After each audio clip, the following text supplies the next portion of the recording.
Oi, pessoal, aqui quem fala é a professora Tatiane, psicóloga, e vamos conversar um pouco hoje sobre a teoria de Carl Rogers, tá? Alguns conceitos que ele utiliza também na educação e na psicoterapia, mas vamos nos concentrar principalmente na educação, né? A importância desses conceitos para o desenvolvimento do aluno, nessa relação professor-aluno também. Então, iniciamos, né, falando sobre um conceito muito relevante, que é a aprendizagem significativa. O que seria isso? Nada mais do que o aluno entender o porquê, o motivo do que leva ele a estudar, né? Aquele conteúdo, de acordo com Rogers, ele precisa ter um sentido para o aluno. A partir do momento que esse aluno compreende o porquê que ele está estudando, qual o motivo, né, principal, ele vai se inteirar melhor nessa relação e vai, consequentemente, aprender melhor também. Então, ele fala que é uma aprendizagem que provoca uma modificação. O professor tem esse papel de estimular esse aluno, de fazer com que ele vá atrás, né, que ele se interesse, e a partir daí consiga atingir o conhecimento. Então, é uma aprendizagem que não se limita a um aumento de conhecimentos, mas que penetra profundamente todas as parcelas da sua existência. Então, esse sentido para Rogers, essa palavra, aprendizagem significativa, é relevante porque fala que o aluno precisa entender o motivo, né, do porquê que ele está ali estudando, o que aquele conteúdo vai trazer no dia a dia para ele, na sua vida enquanto pessoa. Então, quando esse aluno, né, tem essa apropriação do porquê, ele busca esse sentido no estudo, ele consegue atingir melhor, né, essa aprendizagem. E na psicoterapia não é diferente. Rogers também fala que o cliente, ele não utiliza a palavra paciente porque ele acredita que paciente está muito atrelado à palavra doença, a uma pessoa passiva, então ele utiliza a palavra cliente justamente porque é o cliente que tem a apropriação da sua vida, é o cliente que vai trazer os principais conteúdos que ele quer trabalhar na psicoterapia. Então ele fala que na psicoterapia também ele tem que ter um sentido, ele vai buscar na psicoterapia um sentido para a sua vida. Assim como na sala de aula, o aluno também tem que entender o motivo que esse estudo vai trazer, né? As possibilidades que ele vai trazer no futuro para o aluno. Então, a aprendizagem significativa é um dos conceitos que Rogers utiliza aí para trabalhar dentro da educação. Outro conceito, né, continuando com os principais conceitos, antes de falar dos demais, a gente vai conversar um pouquinho, bem rapidinho, sobre a biografia de Carl Rogers, né? Ele nasceu em 1902, faleceu em 87, em Chicago, lá nos Estados Unidos. Assim como outros teóricos, ele era muito estudioso também na infância. Ele teve uma educação religiosa moral rígida naquela época, né? Os seus pais tinham aí uma preocupação muito grande com a religião, então ele cresceu nesse meio, nessa educação rígida, né? E ele tinha um prazer, a alegria dele era as leituras. Então ele formou-se em psicologia e, após concluir os estudos, dedicou-se à psicoterapia e ao aconselhamento. Aconselhamento é uma palavra até hoje muito utilizada nos Estados Unidos, né, que nada mais é do que esse papel também que hoje, né, os psicólogos exercem na psicoterapia. E ele trabalhou por muito tempo com crianças em situação de vulnerabilidade, e ele se tornou muito conhecido por trazer uma nova visão para a psicologia, que é a terapia centrada no cliente, né? E não faz um trabalho clínico, uma investigação. Então, ele não tinha, naquela época, quando surgiu a sua teoria, esse papel investigativo, essa forma diretiva, né, de tratar os pacientes, que naquela época eles utilizavam muito, até hoje, né, muitas teorias utilizam a palavra paciente, e Rogers foi algo inovador, né? Ele não se concentrava em testes, não se concentrava numa abordagem positivista de laboratório, de experiências, de ter que comprovar por A mais B, de verificar os comportamentos, né? Estímulo, resposta. Então ele foi contra tudo isso. porque ele disse que o ser humano é muito mais amplo, né? Ele tem uma visão muito mais ampla do ser humano, mais humana. Então, ele trouxe essa nova visão, e até nós vamos estudar também a não diretividade. Ele não utiliza a forma diretiva, né? O que significa isso?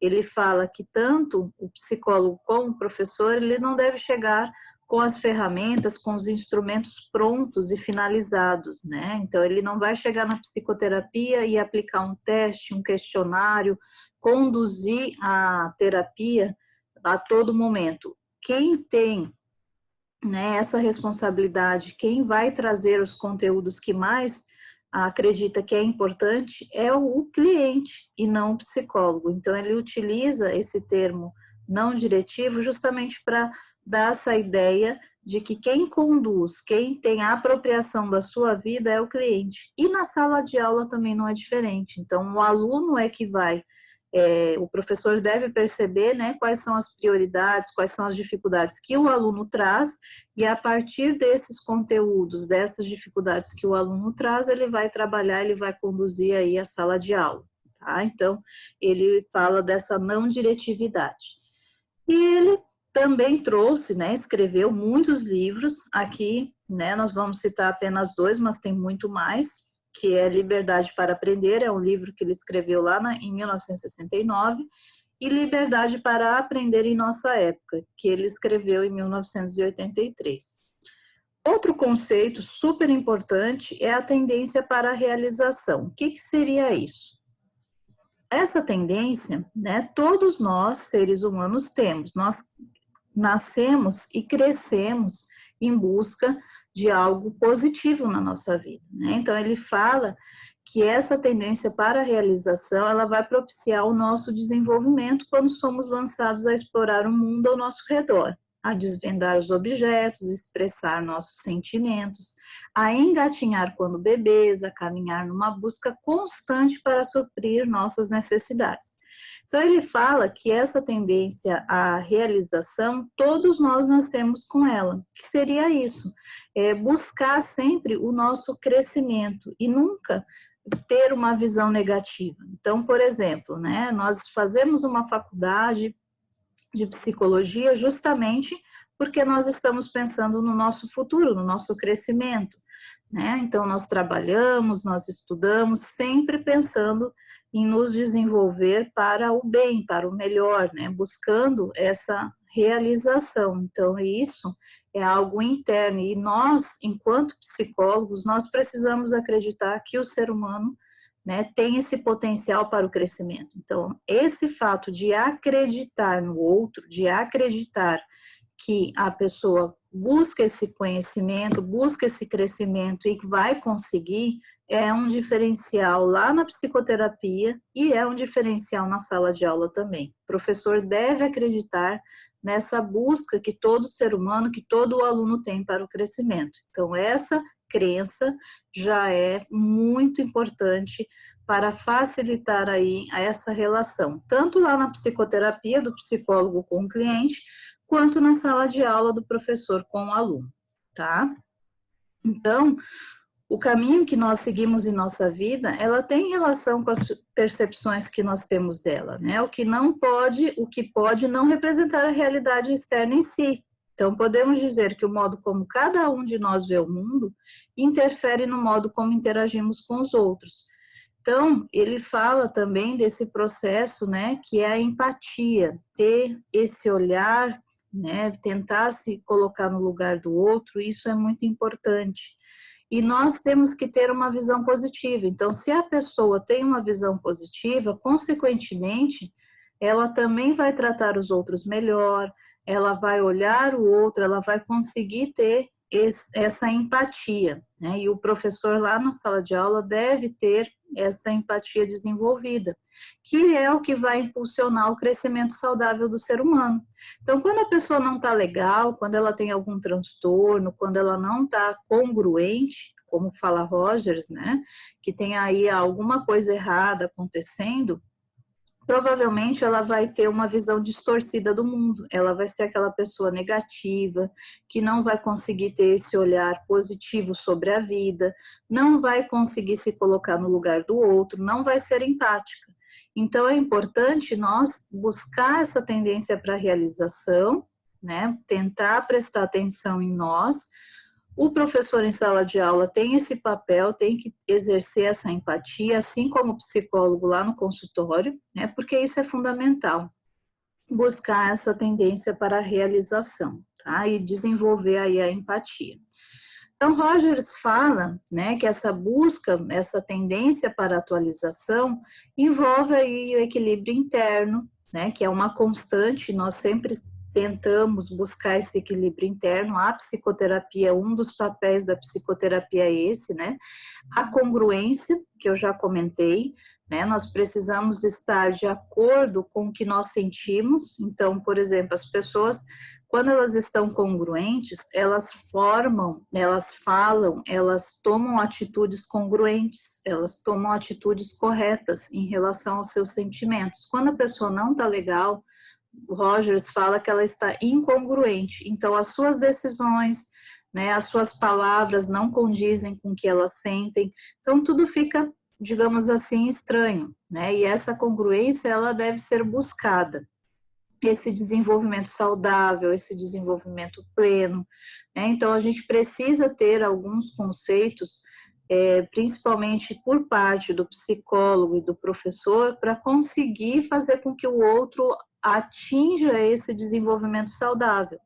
Então, essa aceitação incondicional também é um conceito muito utilizado por Rogers, né, que é o quê? O psicólogo ou o professor aceitar o outro da forma que ele é, sem julgamentos, sem pré-julgamentos, né? Então, eu vou na psicoterapia para entender melhor, aceitar esse cliente que chegou no meu consultório, né, não importando a religião que ele segue, não importando, digamos assim, até o modo como ele se veste, eu estou ali para conseguir orientar ele e conduzir, fazer com que ele busque esse novo, digamos assim, essa nova integração, essa nova congruência com ele mesmo.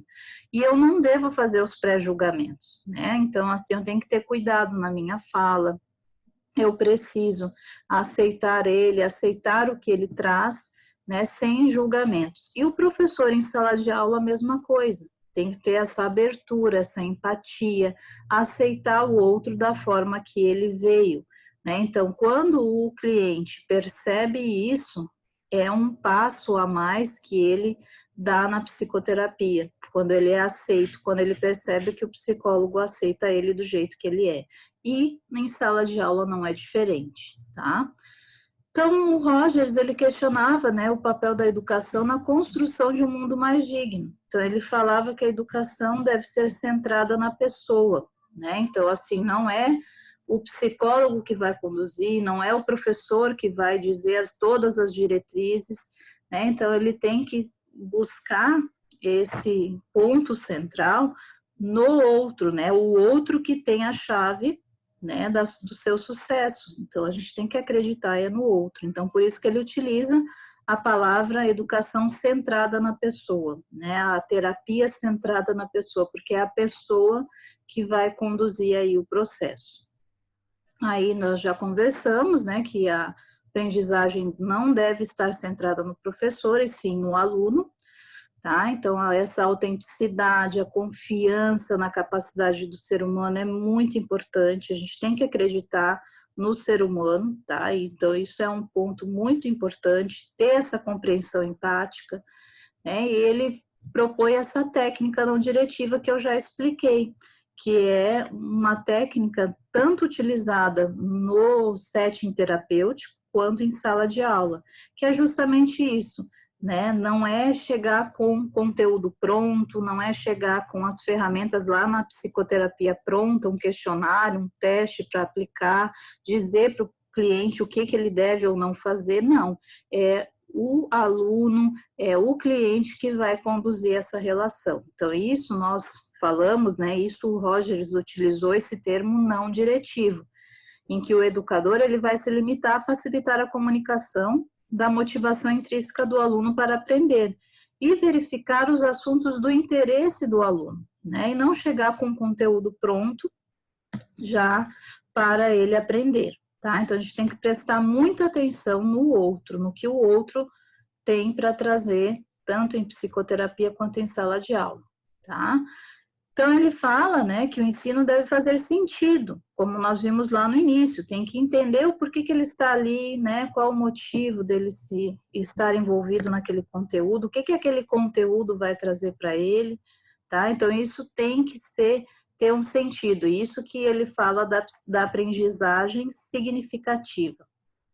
Precisa se envolver o pensar e o sentir, a aprendizagem significativa, como nós vimos, ela deve ser facilitada na medida em que o aluno participa do seu processo de forma responsável. Então, o aluno tem que entender qual que é a sua responsabilidade nesse processo. A partir desse momento, ele consegue interagir melhor, né? Então, o professor ele não deve ser o foco, e sim o aluno. O professor tem que ser um facilitador, um mediador, assim como o psicólogo lá na psicoterapia, ele vai estar ali apenas para facilitar o processo, tá? Então, isso aí são conceitos muito importantes que vão fazer com que o aluno, né, a pessoa, ela busque esse seu e consiga atingir aí essa tendência para a realização. A avaliação também é algo que tem que ser partir do aluno, verificar sempre o que ele está faltando para conseguir atingir esse aprendizado, né? Então, não deve se chegar aí com tentar vencer o conteúdo por vencer, né? Ele tem que ser uma revisão constante do que está fazendo sentido ou o que não está fazendo sentido para o aluno e buscar entender aí essa defasagem, tá? Então, isso é importante também. E no Brasil, né, as ideias de Carl Rogers, eles tiveram uma difusão muito grande na década de 70 e veio contra o behaviorismo, que na época, né, do Skinner, ele veio contra toda essa teoria do Skinner, do behaviorismo, que tinha que provar por A mais B, né, estímulo, resposta, os comportamentos eram comprovados em laboratório. Então, aquela época, para Rogers, né, ele trouxe essa nova visão, e ele foi considerado, e é até hoje considerado, um teórico muito importante da psicologia humanista, tá? Então, ele utiliza esses conceitos também na educação. Certo? Então, quero agradecer para vocês, né, todos a atenção que vocês se concentraram nessa abordagem de Rogers, entender um pouquinho dos conceitos. Vou deixar os slides também para vocês, tá? Estarem tendo acesso, reforçando que temos aí um capítulo do livro que está em PDF, todo voltado para Rogers, que vocês também devem fazer a leitura, tá? E agradecer mais uma vez aí a atenção de vocês, certo? Então, muito obrigada por tudo, até